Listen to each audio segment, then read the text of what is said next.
நீங்க ஒரு ஆர்த்ரைட்டிஸ் பேஷண்டா? அப்படின்னா, இந்த இன்ஸ்ட்ரக்ஷன்ஸை கண்டிப்பா ஃபாலோ பண்ணுங்க. உங்களோட ஃபுட் ஹேபிட்ஸும், லைஃப் ஸ்டைலும் ப்ராப்பரா மெயின்டெயின் பண்ணியாச்சுன்னா, ஆர்த்ரைட்டிஸ் மூலமா வரக்கூடிய பெயினை 60% மெடிசின் இல்லாம உங்களுக்கு மேனேஜ் பண்ண முடியும். ஃபர்ஸ்ட் என்னென்ன ஃபுட் அவாய்ட் பண்ணலாம்னு பார்க்கலாம்.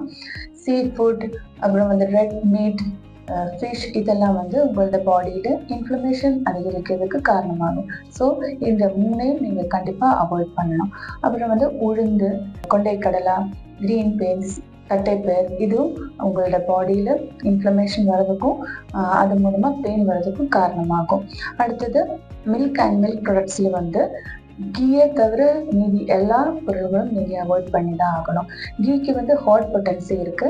அது உங்களோட போனுக்கும் ஜாயிண்ட்டுக்கும் பெனிஃபிஷியலா இருக்கும். அடுத்தது வந்து ஃப்ரூட்ஸ்ல வந்து சிட்ரஸ் ஃப்ரூட்ஸ், அதாவது லெமன், ஆரஞ்சு இந்த மாதிரி ஃப்ரூட்ஸ் நீங்க அவாய்ட் பண்ணணும். அடுத்தது வந்து வெஜிடபிள்ஸ்ல வந்து டொமேட்டோ, பெப்பர், பொட்டேட்டோ இதுல வந்து சொலானின் ஒரு கம்போனன்ட் இருக்கு. இது உங்களோட பாடியில இன்ஃப்ளமேஷன் வர்றதுக்கும் பெயின் வர்றதுக்கும் காரணமாகும். ஸோ இதுவும் நீங்க அவாய்ட் பண்ணிக்கோங்க.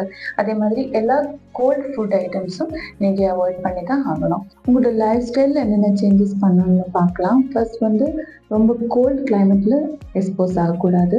பச்சை தண்ணியில் குளிக்கக்கூடாது. அதே மாதிரி டைல்ட் ஒரு கிரானைட் ஃப்ளோரில் செப்பல் போடாமல் நடக்கக்கூடாது. அதே மாதிரி பெட் போடாமல் உரம் தரையில் படுக்கக்கூடாது. விவசாயம் பண்ணுறத விட செப்பல் போடாமல் மண்ணில் ரொம்ப நேரம் வேலை செய்யக்கூடாது. தண்ணியில் வந்து ரொம்ப நேரம் வேலை செய்யக்கூடாது.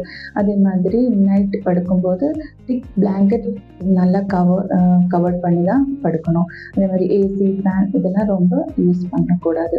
நீங்கள் வாரத்தில் ஒரு நாள் கண்டிப்பாக மெடிக்கேட்டட் ஆயில் போட்டு ஆயில் பாத் எடுத்து தான் ஆகணும். அதே மாதிரி எப்போவுமே ஹாட் வாட்டர் பாத்து தான் எடுக்கணும். அதே மாதிரி எப்போவுமே நீங்கள் ஹாட்டான ஃபுட் ஐட்டம்ஸ் தான் எடுக்கணும். இந்த மாதிரி இன்ஸ்ட்ரக்ஷன்ஸை நீங்கள் கரெக்டாக ஃபாலோ பண்ணீங்கன்னா உங்களோட ஹெல்த் நீங்கள் ப்ராப்பராக மெயின்டைன் பண்ண முடியும்.